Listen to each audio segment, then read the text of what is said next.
नमस्कार। छत्तीसगढ़ के समस्त विभागों में काम करने वाले अनियमित संविदा, दैनिक वेतनभोगी, ठेका कर्मचारी, प्लेसमेंट कर्मचारी, आउटसोर्स कर्मचारी, अंशकालीन कर्मचारी, रसोइया कर्मचारी और भी कई प्रकार के कर्मचारी हैं जो विभागों में कई वर्षों से अपनी सेवाएं दे रहे हैं। उनसे संबंधित एक बहुत ही महत्वपूर्ण जानकारी मिल रही है। जानकारी बताने से पहले आपसे निवेदन रहेगा कि अगर आप पहली बार चैनल पर विजिट कर रहे हैं तो चैनल को सब्सक्राइब जरूर करें, बेल आइकन को प्रेस करके उसको ऑल पर सेट कर लें ताकि आपको समस्त प्रकार के कर्मचारियों से संबंधित जानकारी लगातार इस चैनल के माध्यम से मिलती रहे। साथियों, आप सभी को बताना चाहूँगा कि 24 फरवरी से विधानसभा का बजट सत्र शुरू होने वाला है और ऐसे में हर अनियमित कर्मचारी के मन में ये बात है कि आखिर जो बजट पेश होने वाला है उसमें अनियमित कर्मचारियों को क्या कुछ मिलेगा या फिर नहीं मिलेगा, और ऐसे में कर्मचारियों को क्या करना चाहिए। तो अगर आप भी एक अनियमित कर्मचारी हैं तो आप अपने स्थानीय विधायक के माध्यम से अपने मन में चल रहे सवालों को लेकर प्रश्न भी लगवा सकते हैं। जैसे कि अनियमित कर्मचारियों के प्रकार के बारे में आप जान सकते हैं, अपने प्रकार के बारे में जान सकते हैं कि आप किस प्रकार के कर्मचारी हैं और आपका नियमितीकरण संभव है, स्थायीकरण संभव है या नहीं है, और अगर नहीं है तो क्यों नहीं है। इसी को लेकर जितने भी अनियमित कर्मचारी संगठन हैं, उनके पदाधिकारी हैं, वे भी अपने स्थानीय विधायक के माध्यम से सवाल लगा सकते हैं। सवाल लगाना बहुत ही आसान है। आपको अपने स्थानीय विधायक के पास जाना है, उनको सवाल से संबंधित जो प्रश्न है वह उनको बताना है और उसके साथ ही आपको उसके बारे में प्रूफ भी देना है, क्योंकि बिना प्रूफ के आपका जो सवाल है वह नहीं लग पाएगा। जैसे अगर आप किसी नियमितीकरण के आदेश के संबंध में प्रश्न लगवाना चाहते हैं, जैसे कि वर्तमान में अभी एक सुप्रीम कोर्ट के द्वारा आदेश सुनाया गया था, जग्गो वाला जो प्रकरण है उसके संबंध में अगर आप प्रश्न लगवाना चाहते हैं तो उस आदेश की कॉपी आपको प्रश्न के साथ में स्थानीय विधायक को देनी पड़ेगी। उसके बाद जो स्थानीय विधायक हैं उनका एक यूजर आईडी और पासवर्ड सभी विधायकों के पास में रहता है, और फिर अगर आपका प्रश्न लग जाता है तो सरकार से आप इजीली पूछ सकते हैं कि कर्मचारियों के कितने प्रकार हैं, कौन से कर्मचारी नियमितीकरण की पात्रता रखते हैं, कौन से कर्मचारियों का नियमितीकरण स्थायीकरण संभव है, कौन से कर्मचारियों का संभव नहीं है, और अगर संभव नहीं है तो फिर कैसे संभव हो सकता है, क्या प्रक्रिया सरकार कर्मचारियों के लिए कर रही है, नियमितीकरण को लेकर सरकार का स्टैंड क्या है, और भी कई प्रकार के प्रश्न हैं जो आप सरकार से सीधे तौर पर पूछ सकते हैं। आपको बताना चाहूँगा, छत्तीसगढ़ श्रमायुक्त दर श्रमिक, कलेक्टर दर श्रमिक मोर्चा के द्वारा भी ऐसे ही कुछ प्रश्न स्थानीय विधायकों के माध्यम से लगवाने की कोशिश की है और उसमें वे सभी प्रश्न लगाए गए हैं जिससे एक अनियमित कर्मचारी की जानकारी सार्वजनिक हो सके। सरकारों को जवाब देना पड़ेगा कि आखिर जो कर्मचारी हैं कितने प्रकार के कर्मचारी हैं, और अगर सुप्रीम कोर्ट के द्वारा कोई नियमितीकरण का या स्थायीकरण का आदेश दिया गया है तो उससे किन कर्मचारियों को लाभ होगा, किसका उसमें स्थायीकरण और नियमितीकरण होगा, किन का नहीं होगा, और अगर नहीं होगा तो क्यों नहीं होगा, क्या इसके पीछे वजह है कि इस कर्मचारी का नियमितीकरण नहीं हो सकता है। अगर कोई केंद्रीय योजना में काम करने वाला कर्मचारी है, अगर कोई अंशकालीन कर्मचारी है, कोई कलेक्टर दर का कर्मचारी है, तो अगर उनका स्थायीकरण हो सकता है तो कैसे हो सकता है, और नहीं हो सकता है तो आखिर क्यों नहीं हो सकता है। ये प्रश्न आप सरकार से पूछ सकते हैं। तो जो छत्तीसगढ़ श्रमायुक्त दर श्रमिक, कलेक्टर दर श्रमिक मोर्चा के द्वारा एक ज्ञापन के माध्यम से प्रश्न बताए गए हैं, मैं उनको आपको बता देता हूं। आप अपने हिसाब से भी प्रश्न कर सकते हैं। स्थानीय विधायक के माध्यम से आप अपने हिसाब से भी प्रश्न लगा सकते हैं, सरकार से पूछ सकते हैं, लेकिन उस प्रश्न को लेकर आपको कुछ प्रूफ देना होगा जो भी प्रश्न आप सरकार से पूछ रहे हैं। तो देख लेते हैं कि जो छत्तीसगढ़ श्रमायुक्त दर श्रमिक, कलेक्टर दर श्रमिक मोर्चा के द्वारा क्या कुछ प्रश्न बजट सत्र में पूछने के लिए पत्राचार किया गया है।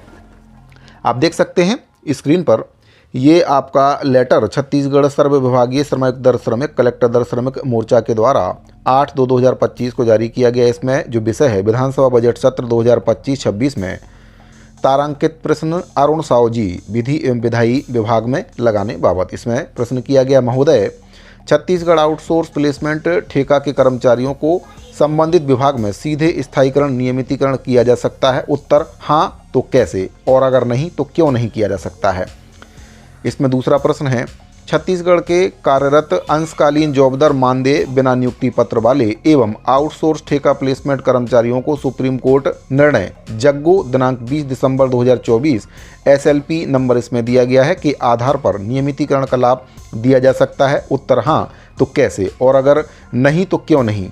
ये हाँ नहीं में उत्तर इसमें पूछा गया है। निर्णय की छायाप्रति संलग्न है। सुप्रीम कोर्ट के द्वारा आदेश दिया गया था जग्गो केस के लिए उसके आदेश की जो कॉपी है वह भी इसमें संलग्न की गई है, यानी कि साथ में उसको लगाया गया है, ताकि वो प्रूफ है कि वहाँ पर जग्गो केस के लिए सुप्रीम कोर्ट के द्वारा जो आदेश दिया गया था उसकी कॉपी इसमें लगी है। अगला इसमें है एमपी 2016 स्थायीकरण जैसे कोई योजना छत्तीसगढ़ राज्य में काम करने वाले दैनिक मासिक श्रमिक बिना नियुक्ति पत्र बिना रिक्त पद वालों के लिए लागू करने में किसी भी प्रकार की कानूनी बाधा आ सकती है। उत्तर हाँ तो कैसे, और अगर नहीं तो क्यों नहीं, मैं देवें। आदेश की छायाप्रति इसमें भी संलग्न कर दी है। साथियों, आप कोई भी प्रश्न पूछ सकते हैं, लेकिन उसके संबंध में आपको प्रूफ देना होगा, यानी कि जो भी उसके संबंध में आदेश हुए हैं उस आदेश की छायाप्रति आपको उसमें संलग्न करनी होगी, चाहे वह जग्गो वाला प्रकरण हो या फिर और कोई प्रकरण हो जो मध्य प्रदेश में सुनाया गया हो या फिर हरियाणा राज्य सरकार के द्वारा स्थायीकरण या नियमितीकरण को लेकर दिया गया है। उसके आदेश की कॉपी आपको अपने प्रश्न के साथ लगाना काफ़ी ज़रूरी है। अगला जो विधानसभा बजट सत्र में प्रश्न को लेकर पत्राचार किया गया है, इसमें आप देख सकते हैं ये वाला आपका जो विधानसभा में सामान्य प्रश्न, इसमें मुख्यमंत्री जी के लिए इसमें पूछा गया है। विषय इसमें है विधानसभा बजट सत्र 2025-26 में तारांकित प्रश्न मुख्यमंत्री सामान्य प्रशासन विभाग में लगाने बाबत। ये प्रश्न आप भी लगा सकते हैं। अगर आपको लगता है कि ये प्रश्न आपके हिसाब से नहीं है तो आप अपने हिसाब से भी प्रश्न बनाकर उसको स्थानीय विधायक महोदय के माध्यम से लगवा सकते हैं। बहरहाल इसमें जो प्रश्न पूछे गए हैं, पहला इसमें है संविदा पूर्णकालीन राज्य योजना केंद्रीय योजना, संविदा अंशकालीन राज्य योजना केंद्रीय योजना, संविदा जॉबदार राज्य योजना केंद्रीय योजना, संविदा मानदेय राज्य योजना केंद्रीय योजना। इसी प्रकार से समय दर का भी इसमें पूछा गया है, पूर्णकालिक और अंशकालिक का। और इसमें इसी प्रकार से जो कलेक्टर दर के कर्मचारी हैं पूर्णकालीन और अंशकालीन केंद्रीय योजना में काम करने वाले, इन सभी का भी इसमें पूछा गया। कुल 30 प्रकार के जो कर्मचारी हों सभी का इसमें जिक्र किया गया है। और इसमें कहा गया है कि बारीक कमेटी में 8 प्रकार के कलेक्टर दर, 8 प्रकार के संविदा, 8 प्रकार के श्रम दर, 2 प्रकार के ठेका, 2 प्रकार के आउटसोर्सिंग और 2 प्रकार के प्लेसमेंट अनियमित कर्मचारियों को सदस्य बनाने मोदी की गारंटी भाजपा पत्र का जो वादा है, भाजपा के घोषणा पत्र का 2024 का पृष्ठ क्रमांक 28 बिंदु क्रमांक 2 में जो वादा है वह किया गया है। इन्हें किस दिनांक तक सदस्य बनाएंगे, यानी कि जो वादा 28 नंबर बिंदु के क्रमांक 2 में, पृष्ठ नंबर 28 और बिंदु क्रमांक 2 में जो वादा किया गया है उसमें इन कर्मचारियों के जो पदाधिकारी हैं, इन संगठनों के पदाधिकारी हैं, उनको कब तक इसमें शामिल किया जाएगा या सदस्य बनाया जाएगा, ये प्रश्न इसमें पूछा गया है। अगला इसमें है पृष्ठ क्रमांक 28 बिंदु क्रमांक 2 में स्पष्ट उल्लेख है कि नियमित कर्मचारियों के विभिन्न समस्याओं मांगों को समाधान के लिए एक कमेटी बनाई जाएगी और इसी कमेटी में ही अनियमित कर्मचारियों के पदाधिकारी सदस्य होंगे। क्या इससे सभी 30 प्रकार के अनियमित कर्मचारी इसमें सदस्य बनाए जाएंगे? उत्तर हाँ या नहीं में प्रदान करें। साथियों, ये बहुत ही अच्छा इसमें प्रश्न लगाया गया है, क्योंकि अभी तक कई कर्मचारी संगठन बारीक कमेटी में सदस्य बनाने को लेकर प्रयास हैं, लेकिन उनकी जो प्रयास है अभी तक सफल नहीं हो पाई है। तो ये प्रश्न जो लगाया गया है, बहुत ही अच्छा प्रश्न इसमें लगाया गया है कि सरकार आखिर अनियमित कर्मचारी संगठनों के जो पदाधिकारी हैं 8 प्रकार के इसमें बताए गए हैं, कुल 30 प्रकार के कर्मचारी हों, सभी के पदाधिकारियों को जो बारीक कमेटी है उसमें शामिल करेंगे या फिर नहीं करेंगे। इससे उत्तर मिल जाएगा अगर ये प्रश्न लग जाता है। तो इन सभी प्रश्नों का जवाब अनियमित कर्मचारी को मिलना चाहिए कि उनके संगठन के जो पदाधिकारी हैं उनको बारीक कमेटी में सदस्य बनाया जाएगा या फिर नहीं बनाया जाएगा, और अगर बनाया जाएगा तो किसको बनाया जाएगा। क्या फिर 4-5 संगठनों को मिलाकर किसी एक पदाधिकारी को उसकी जिम्मेदारी दी जाएगी, या फिर सभी संगठनों के एक पदाधिकारी को बारीक कमेटी में सदस्य बनाया जाएगा?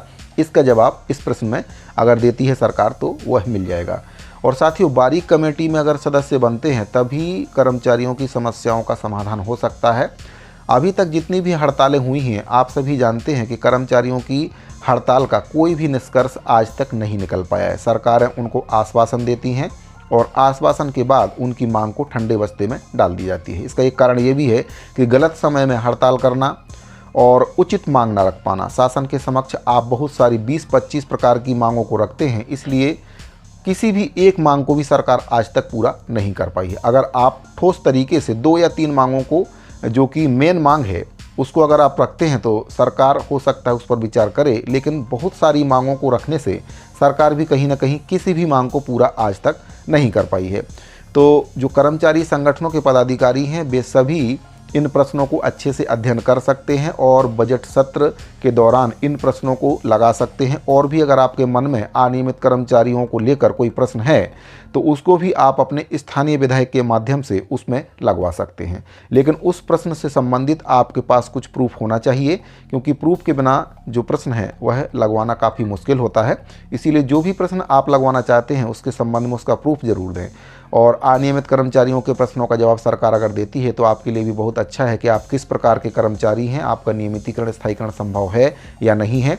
जग्गो वाले केस में जो निर्णय आया है उसमें किस प्रकार के कर्मचारी का नियमितीकरण या स्थायीकरण हुआ है उसको भी आप प्रश्न के माध्यम से पूछ सकते हैं।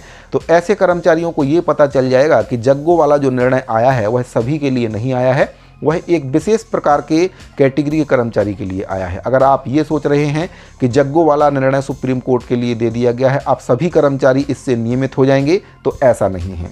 उसमें जो निर्णय आया है आपको ये जानना जरूरी है कि किस प्रकार के कर्मचारी के लिए वह निर्णय आया है।